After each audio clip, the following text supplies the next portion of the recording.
The Metal Gear Solid series used to be my favorite thing ever. Actually, that's an understatement. A couple decades ago, I couldn't even hold a fork without doing the knife combo from Snake Eater. And then something terrible happened. I finished MGS5. When the credits finally rolled, the only word to describe what I felt was betrayal. Interestingly enough, it was the exact same feeling that Big Boss had towards the end of Peace Walker. She betrayed me, Kaz. She what? In the end, she put down her gun. And when she did, she rejected her entire life up to that point, including me. As strange as it might sound, MGS5 felt like Kojima had put down his gun. I went into the Phantom Pain hoping for more of the stuff that made the Metal Gear series stand out from other games. You know, stuff like a bisexual vampire who runs on water, or a dude who shoots bees at you from his mouth.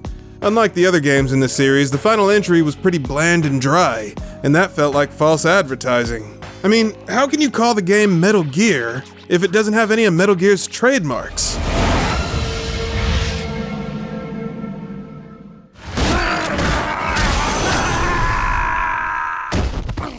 On an analytical level, I understood why MGS5 was so stylistically conservative. The Phantom Pain cost more to make than the previous game, so Konami needed as many people as possible to buy it, and that meant removing anything that a general audience wouldn't appreciate. But that felt like another betrayal, because all of a sudden Metal Gear had abandoned the ones who had supported it for so many years in favor of a younger audience who only started playing the games because of FOMO. On the other hand, even though MGS5's final cutscene was a massive slap in the face, I'm also thankful for that moment, because it was my own personal red pill. In a single instant, years of brainwashing were deprogrammed out of me, and that allowed me to finally internalize the message that Metal Gear had been trying to tell me since 2001. And that message was that Hideo Kojima is a fake-ass fraud grifter charlatan from the planet Phony. Once I realized Kojima was just another flawed human being instead of the deity I had made him out to be in my head, I finally started to see him for what he really was, a racist, sexist piece of shit. That's why the words Hideo and Kojima aren't allowed on this channel. However, for this video and this video only, I'm making an exception for the algorithm, because over time, as more and more people watch this video, fewer and fewer people are gonna clap when he accepts an award on behalf of the ones who did all the work while he sat on the sidelines telling them what to do. And if the day ever comes when Jeff Keighley hands Kojima his undeserved trophy and the response from the audience is dead silence, I want him to know it was me. Now, for anybody watching who might have been born without a sense of humor, that was a joke. Because let me be clear, I'm not in the business of letting my emotions cloud my judgment. When I say Kojackass is a piece of shit, that's a conclusion I came to after years of giving him the benefit of the doubt and trying to prove myself wrong. And I don't believe in punching down either, so before I can explain why that dude is a plague on the video game industry, I'm actually gonna build him up. Because as we all know, the stronger an enemy is, the more XP they're worth. To give you a little bit of my backstory, I wasn't really into games as a kid. I played them every once in a while at a friend's house or at the arcade, but I didn't really take the medium seriously until I played MGS1. The first time I tried a demo of the game, I approached it using information I had at the time. I had played Mortal Kombat before, and MGS1 had a punch-kick combo, so I thought the point of the game was just smoking with cigarettes and beating people's asses. It wasn't until a couple years later that I found out I was supposed to get to the elevator without being seen. So I went back to MGS1, and this time, I waited until the guard's back was turned before beelining it to the elevator. But I was so focused on the finish line that I didn't notice this slimy, underhanded puddle on the floor. Forget claymore mines and trapdoors to a bottomless pit. This puddle right here is the most dangerous booby trap in the game. Fucking thing sucks! So I hit the puddle. Then I see the guard's vision cone turn red in the radar. And that was when time stopped. Up until that point, I thought I was doing pretty good. Better than the first time I played the game anyway. But thanks to one little mistake, all my progress was about to be deleted. And the worst part? I was inches away from that elevator. Inches. But I kept running. I mean, I had come that far, so I guess some part of me just refused to accept defeat. So then the guard does an about face, and in my head, I'm just screaming. No! God, please, no! And that's when I hear the sound. Yeah, that sound. See, before 1998, people had no idea that this character made a noise. And whenever you heard that noise, you immediately understood that you done fucked up. Loser! You're a loser! Are you feeling sorry for yourself? Well, you should be, because you are dirt! Then the radar was replaced with a big red square that said I was a failure, my parents didn't love me, I was gonna die alone. I mean, I didn't know what any of this shit said, so for all I knew, that's what it was telling me. But then, by some miracle,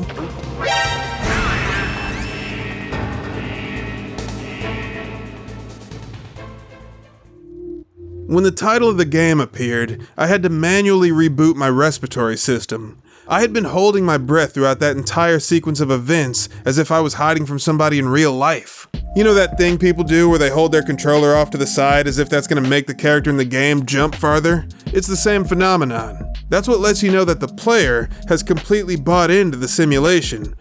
When the function finally returned to my lungs, I instantly understood that what had just happened was only possible in a video game. Books, TV, movies, they can never make you an active participant in the story the way games do. And that's why games are the ultimate form of storytelling. It's because of Metal Gear Solid that I came to that realization. After I finished the demo for the first time, I decided right then and there that I was going to devote my entire life to the art of interactive narratives. Like anybody who discovers their calling at a young age, I needed a role model whose footsteps I could follow in, and at the time, Hideo Kojima was the textbook definition of a game designer. Even today, if you asked 100 people to name the most famous game director of all time, the top answer is going to be Kojima every single time. When I was a stupid, impressionable kid, I wanted to be just like Kojima, so I studied anything and everything with his name on it. And the first thing I noticed about Kojima's games was that they have a certain style about them. Like Jordan Peele said, they just hit different. And that's because most other games have too much of this thing called tonal consistency.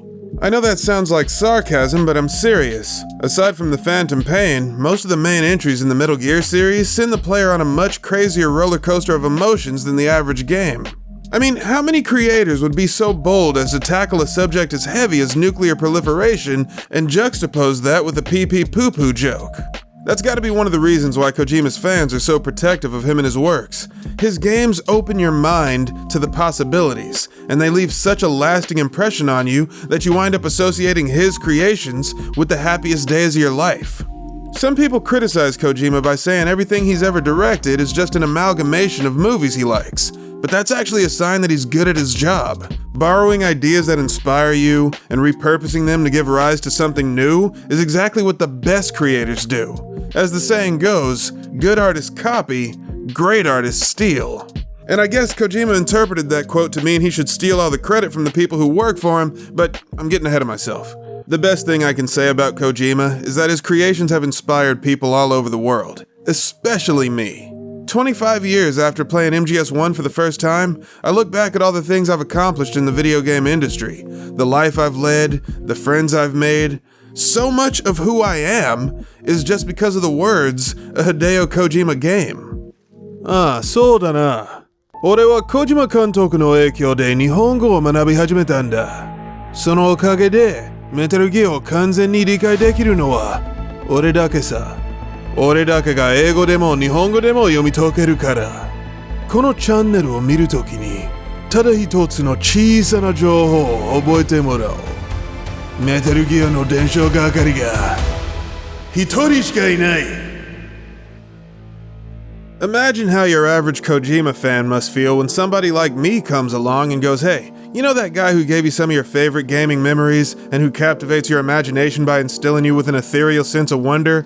Yeah, turns out... giant piece of shit!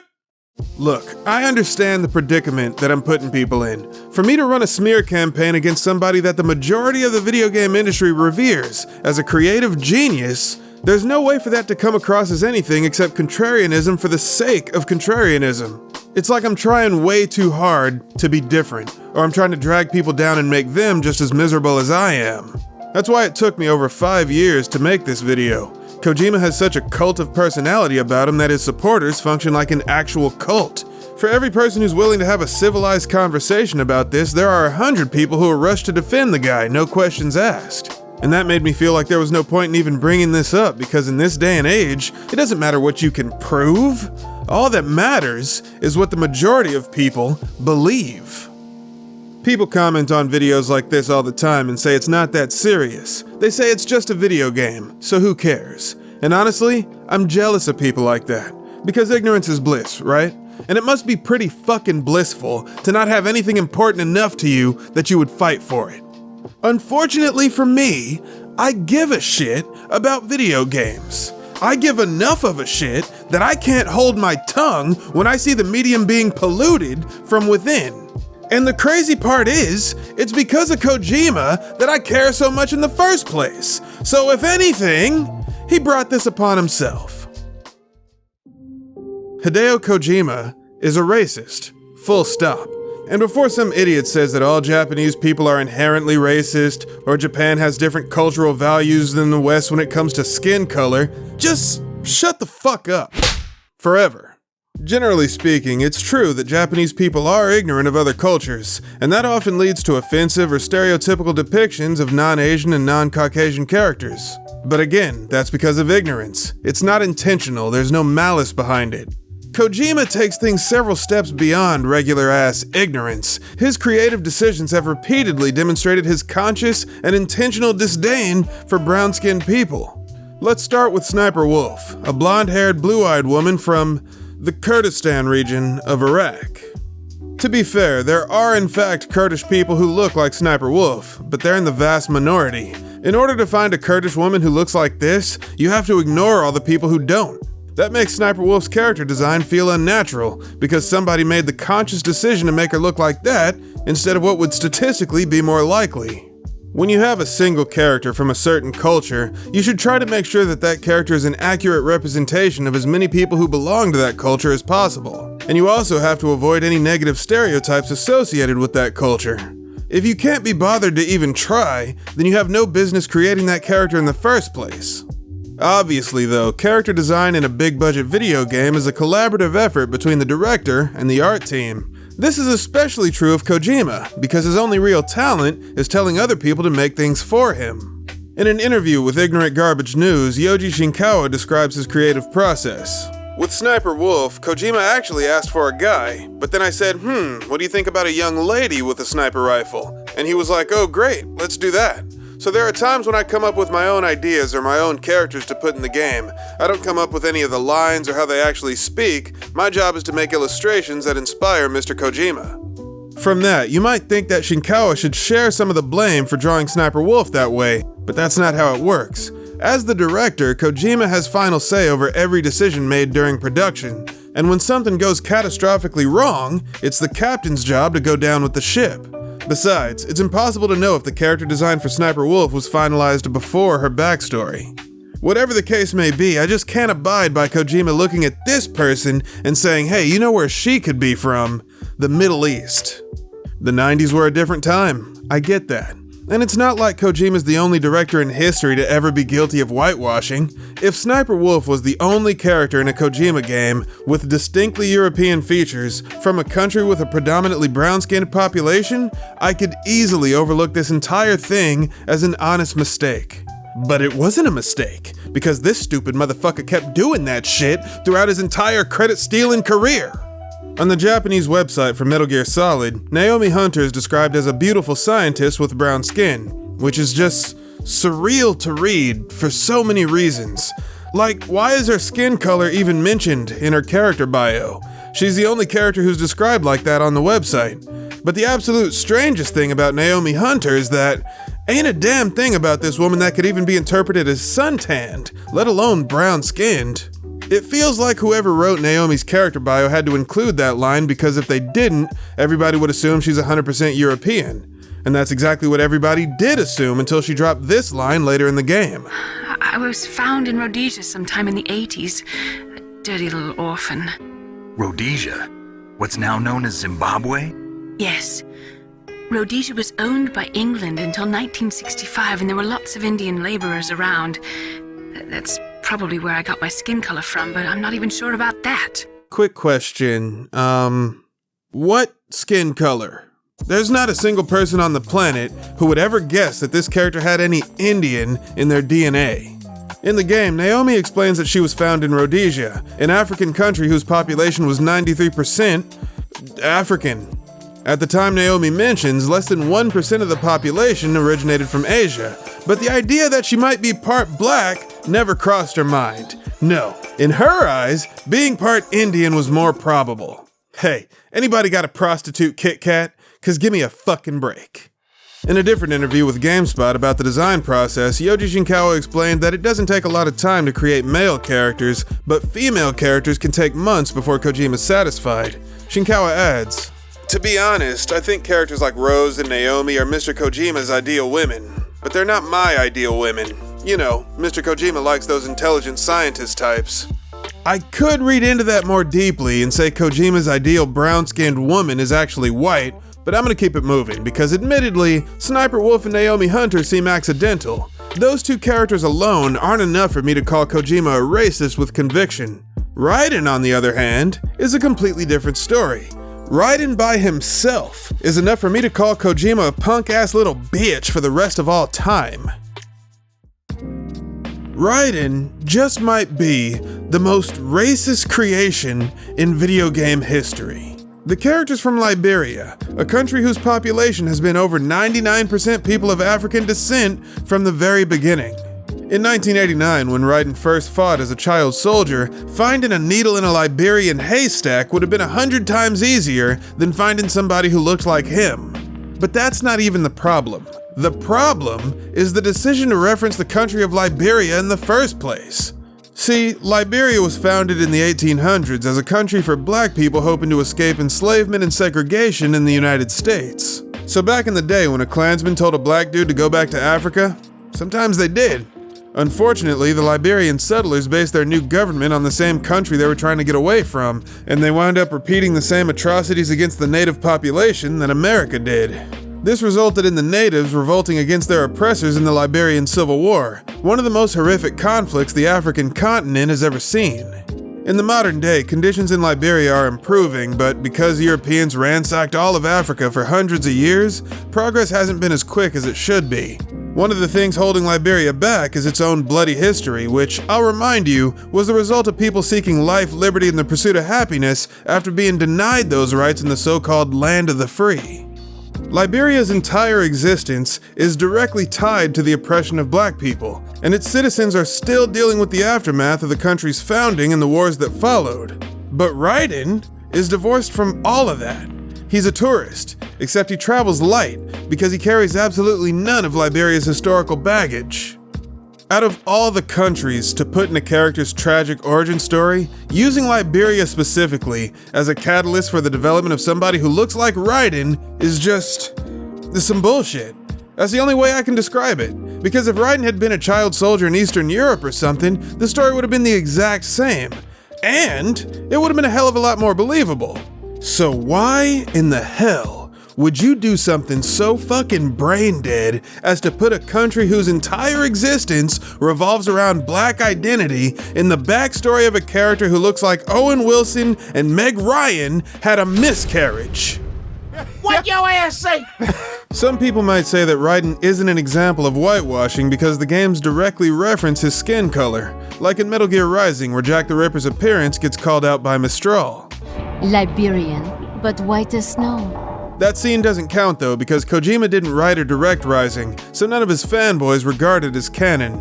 Kojima does mention the discrepancy in MGS2 though. Towards the end of the game, Solidus explains that Raiden was so effective as a child killer, he earned the nickname White Devil. But that just means Kojima was aware that Raiden's skin color made him an anomaly in an African country. And the fact that the politics of Liberia aren't relevant to the story means there's no good reason for it to be there. Kojima tried to use the Liberian Civil War as window dressing to make himself look more well-versed in the ways of the world than he actually is, but his plan backfired. The thing that makes Kojima so morally bankrupt here is the fact that he changed Raiden's backstory after he approved the character design. In January of 1999, just a couple of months after MGS1 came out, Kojima finished his grand game plan for MGS Roman numeral 3, the original title for MGS2. Originally, Raiden's tragic origin story involved having to put his father out of his misery after a gun accidentally went off during a hunting trip. But that was later changed, probably around the same time the decision was made to rework the game's bosses, which initially included a Vietnamese kung fu expert named Chinaman, no joke, as well as Old Boy, a 100-plus-year-old former Nazi who somehow avoided the Nuremberg trials. In the same GameSpot interview I mentioned before, Shinkawa explained that his first sketch for Raiden wound up being pretty close to how he looked in the final game. In other words, Raiden's appearance remained fairly consistent throughout development, but at some point, Kojima looked at this guy and thought he was fit to represent Liberia. You know what though? I would still be willing to give Kojima the benefit of the doubt and say he didn't know any better. But then his dumb ass did some more stupid shit that made me go, okay, it's official. He's doing this shit on purpose.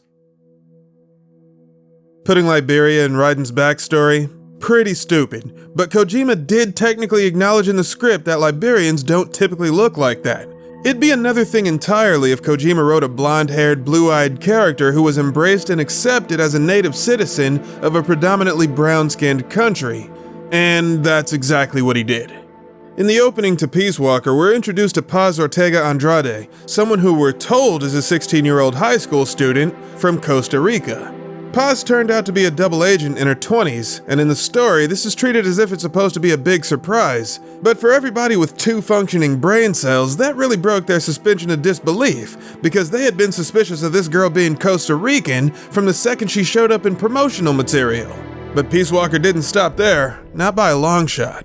Later on in the game, the player meets Amanda and her younger brother Chico, freedom fighters from Nicaragua who look absolutely nothing like freedom fighters from Nicaragua.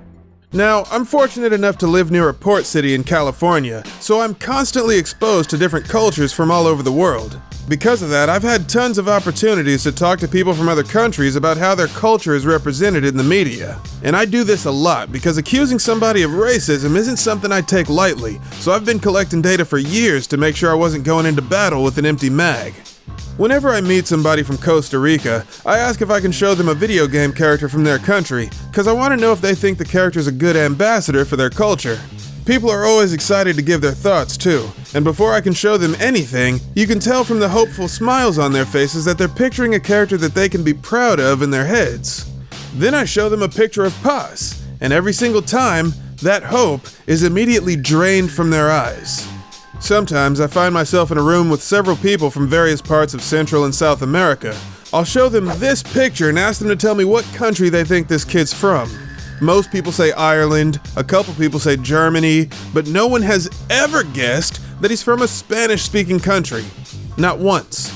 And if the people from the country that a character's supposed to represent don't think the character represents that country, that means somebody didn't do any research when they signed off on the character design and wrote their backstory. And anybody who thinks they should be allowed to portray a culture they've never had any exposure to is human garbage. Now back it up there, Mr. YouTube lore keeper man. Is you just fixing to ignore all them goddamn colors Kojima done put in them there video games? Cause I don't know about you, but the DARPA chief look a whole hell of a lot like that DEI, DRM, IBS or whatever you liberals are always hollering about. I tell you what. That reminds me of something I saw a while back. Somebody said Decoy Octopus should be canceled for doing blackface. Oh man.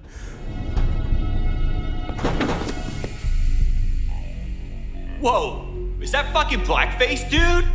Anyway, what was I talking about? Oh yeah, Kojima's a racist. Look, even if Kojima created bullshit characters like Raiden and Paz, there are still a ton of dark-skinned characters throughout the Metal Gear series. And against all odds, not a single one of them acts like an offensive stereotype. Let me tell you something, there are plenty of other creators who can't make that claim.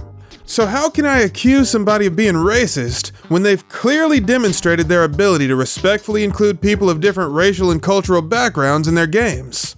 Excellent question. Here's how. Creating a minority character that isn't offensive doesn't counteract a minority character who is. You think writing a brown-skinned character properly earns you a get-out-of-racial prejudice-free card that you can use to undo a separate fuck-up? I assure you, it does not. Metal Gear could have been one of the most diverse and inclusive franchises of all time, but if there was even a single character like Paz, I'd have a couple questions. The fact that Kojima did that shit at least 4 other times? That makes him a chronic and repeat offender. That being said, the argument that a Japanese person shouldn't be held to the same standards as someone from an English-speaking country would hold weight if Kojima's games weren't global products that are marketed primarily to North America. That's why MGS 2 and 3 were released in the States before Japan, something that no other Japanese company would ever dream of at the time, because they usually push localization right up until the last minute. But Konami said, nope, not us. The United States was so important to their bottom line that they prioritized it over themselves. Also, last time I checked, Kojima's a grown-ass man. He's fully capable of understanding the concept of racial discrimination in other countries, and we know for a fact that he does understand it because of this line from Miller Lite in MGS1. The head of the FBI at that time, Edgar Hoover, he was a well-known racist. Didn't Naomi say that her father was Japanese? So no, Kojima not being aware of racism because Japan has different cultural values, that's not an excuse. Even if this line came from his writing assistant Tomokazu Fukushima, that's proof that someone born in Japan was able to overcome their country's isolationist ideals. To even suggest that Kojima shouldn't know better is like denying him of his bodily autonomy. And given how many members of his cult are a bunch of inbred hillbilly pro-lifer morons, I guess I shouldn't be surprised. Now what in the hell does skin color matter anyhow? I believe it was Martin Luther King who done said judge people based on the content of they's character, not the color of they's potato skins, I tell you what. Let me try my best to explain why this is such a big deal. People want to see themselves in the media they consume. It's as simple as that. That's why white people hate the idea of diversity and inclusion. They don't even want to fathom a world where they might play a game and not see somebody who looks like them whenever they wanted, because they know damn well just how demoralizing that shit can be. I guess it's easy to say that people should be able to relate to a character regardless of what they look like, when all the characters already look like you. In response to that, you often see other people in the comments say, as a brown person, I don't have a problem with all of the characters in a game being white. As if their singular experience negates or overrides all of the people who do have a problem. And that's assuming it's really a brown person in the first place and not just some white idiot who fears being treated the same way they treat minorities. As most people should be aware in this day and age, Hollywood has a troubled history of giving Europeans roles that should have been played by brown-skinned actors, and for decades people have been calling film studios out for having the ability to cast underrepresented actors and choosing not to. You'd think that a person whose body is supposedly 70% movies would know that. Now what about race-swapping characters who done started out whiter than bird shit? If and you ask me, that's just as bad, I tell you what. Bitch, no! There is an overabundance of bland-ass Caucasoids everywhere you look in entertainment. Changing a white character to be black is about correcting an imbalance in the Force and giving an opportunity to somebody who never would have been given the time of day when the character was first conceived. Again, people want to see themselves in the media they consume, and as time goes on, more and more people are refusing to tolerate when creators like Kojima make it easier for colonizers to delete the identifying features of the people they view as inferior. So when nobody raises an eyebrow when this person claims to be Costa Rican, that feels like a deliberate attempt to erase all of the Costa Ricans with brown skin, which is most of them. And if there's one thing Europeans got really good at over the course of countless attempts to take over the world, it's erasing brown people from the face of the earth. Not a lot of people have called Kojima out on his downright racist creative decisions, and that makes it easier for idiots to say that I don't know what I'm talking about. Thankfully, I don't give 3/16 of a shit what some cult member thinks, because how Kojima feels about women has been well documented for decades, but his fan club still tries to conjure up excuses to defend his right to practice blatant sexism and misogyny. I'm not talking about stupid shit like the lady who can't wear clothes because she eats and breathes through her skin like a plant, though the fact that he made it so that she can't speak should tell you something. Then again, Kojima made the game's main character unable to speak too. There's all kinds of stuff I could bring up that would make you want to go up to Kojima and say, dude, what the hell were you thinking? But the one that bothers me the most is Police Knots, a point-and-click adventure game where you play as Jonathan Ingram, private investigator by day, sexual predator by all the fucking time, apparently. In Police Knots, when you talk to almost all of the female characters, Jonathan will comment on the woman's figure if you click certain body parts. Out loud, to her face. And strangely, the women usually don't object to what Jonathan has to say. However, after you look at a woman's breasts, the touch command appears in your dialogue options.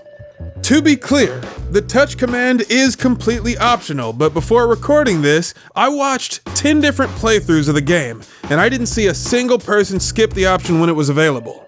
Even people who vocally expressed how uncomfortable the situation made them. And that's because Police Knots is a lot like a hidden object game. You have to click on random background decorations so you can bring them up in conversation. Then you have to select the same dialogue option multiple times before the game allows you to progress. So unless you're using a strategy guide, there's no way to know what you're supposed to click to keep the story moving. Because of that, most first-time players click everywhere on the screen, then they wind up groping random women against their will when all they're trying to do is advance the plot. Oh, come on, man. You over here making a mountain out of a molehill. It's just a joke. That's exactly the problem. Kojima turned sexual assault into a joke. And guess what? Around half of the population isn't laughing. Not that anybody who defends a serial molester would have any experience with that half of the population. Oh, and if anybody wants to bring up that bullshit about Japan having different cultural values, no it doesn't. And you're an idiot if you think Japanese women find sexual assault to be funny. Entitled pieces of shit who think they have the right to help themselves to a woman's body is a major problem in Japan. It's such a problem that most train companies have cars just for women. And I learned that the hard way when I wasn't paying attention and got on one of these cars by accident. Women-only cars have been a thing in Japan since 1912 because so many women were getting assaulted on trains that the government had to intervene. What, so a protagonist can't have no character flaws no more? Is that what you're saying? Honestly, a story like that could work. Like, say there's this dude who has this inexplicable compulsion to molest women.